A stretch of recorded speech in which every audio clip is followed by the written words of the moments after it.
this workshop on self-worthy, I mean, often people come to the workshop, because they lack this feeling of confidence, which is a big one. You can see it in the world today. This is a pretty massive issue around feeling truly worthy inside, and you can also see it in relating, and our need for approval and our need for love. And it's amazing what we do in the name of love, in wanting approval, and whether we're willing to admit that or not,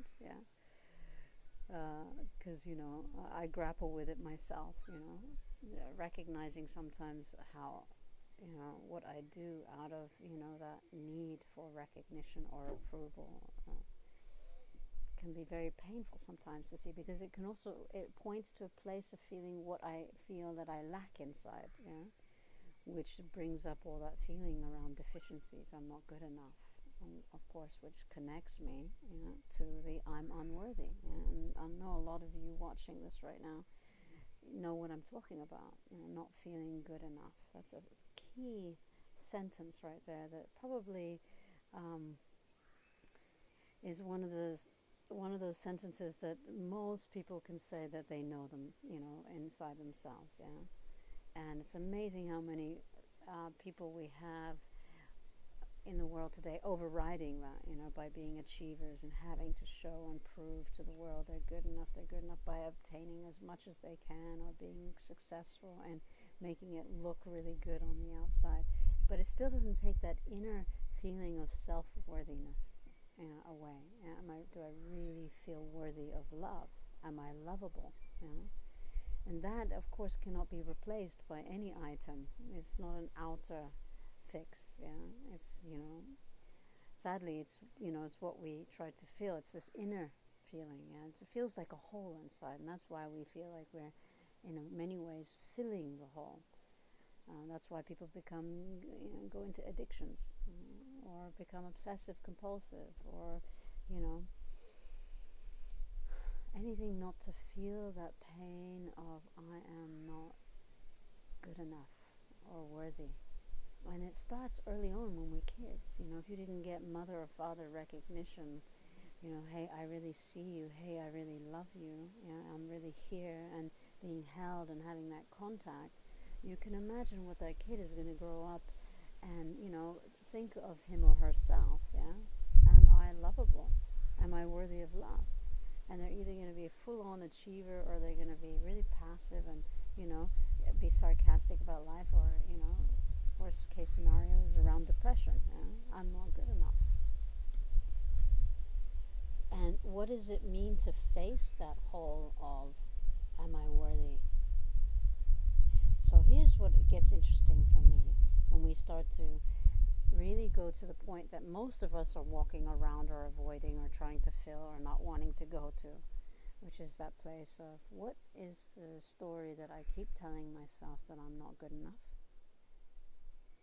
And of course the meaning that we make that story is massive, And I was just talking on the phone recently with a friend who, I don't want to go too much into it, but has created such a negative self-belief in so many years, and a lot to do with her, her environment that she grew up in.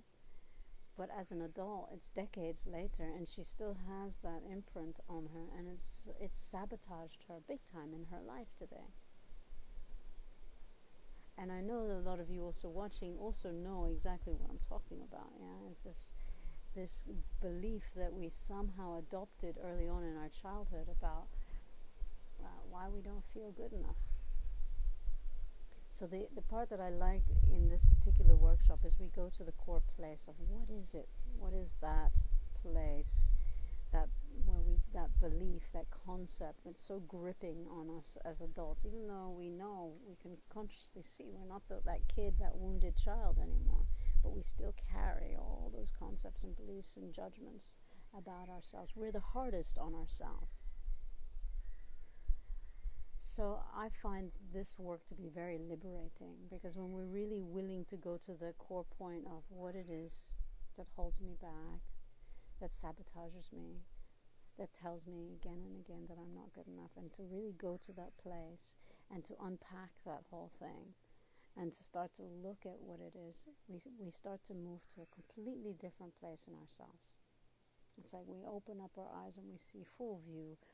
It's almost like a different world view, especially about ourselves.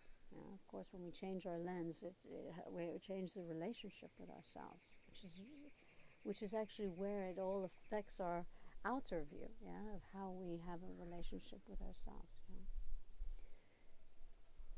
So the benefits are extraordinary, because you get to meet yourself and you get to come to a place of this deeper self-love, this deeper self-acceptance, and it's not based on anything outer. This is why it's more sustainable, why it's more, empowering and inspiring to the individual, because they go, aha, there I am. They land in themselves, and there's this deep, deep, deep, deep appreciation towards themselves. Almost a pain that comes up in it. Almost by the second day, you can say that people have such a big grief because they realize how much they abandoned themselves for so many years in the name of wanting to get love and approval and recognition. Which is very understandable. But of course, when we abandon ourselves and we feel not good enough and we want someone else to tell us we're good enough or I love you, because we can't seem to meet that place in ourselves, then it becomes painful. Because the moment they walk away or they don't look at us or whatever, we go to that pain again. So Self-Worthy Workshop is about meeting that place and landing in a deeper love and respect towards yourself, in a place where you can genuinely start to feel, there I am. And you can start to recognize, I'm starting to abandon myself again. I'm starting to compromise for love, in a way that doesn't feel accurate or healthy. And then you start to broaden your awareness. What feels right, what feels in alignment to this respecting myself in a deeper way. So if this is something that you feel that could benefit your life, please take a look. Go to Rupda.com and maybe you join us at the next Self-Worthy Workshop. I hope to see you there. And thank you for listening.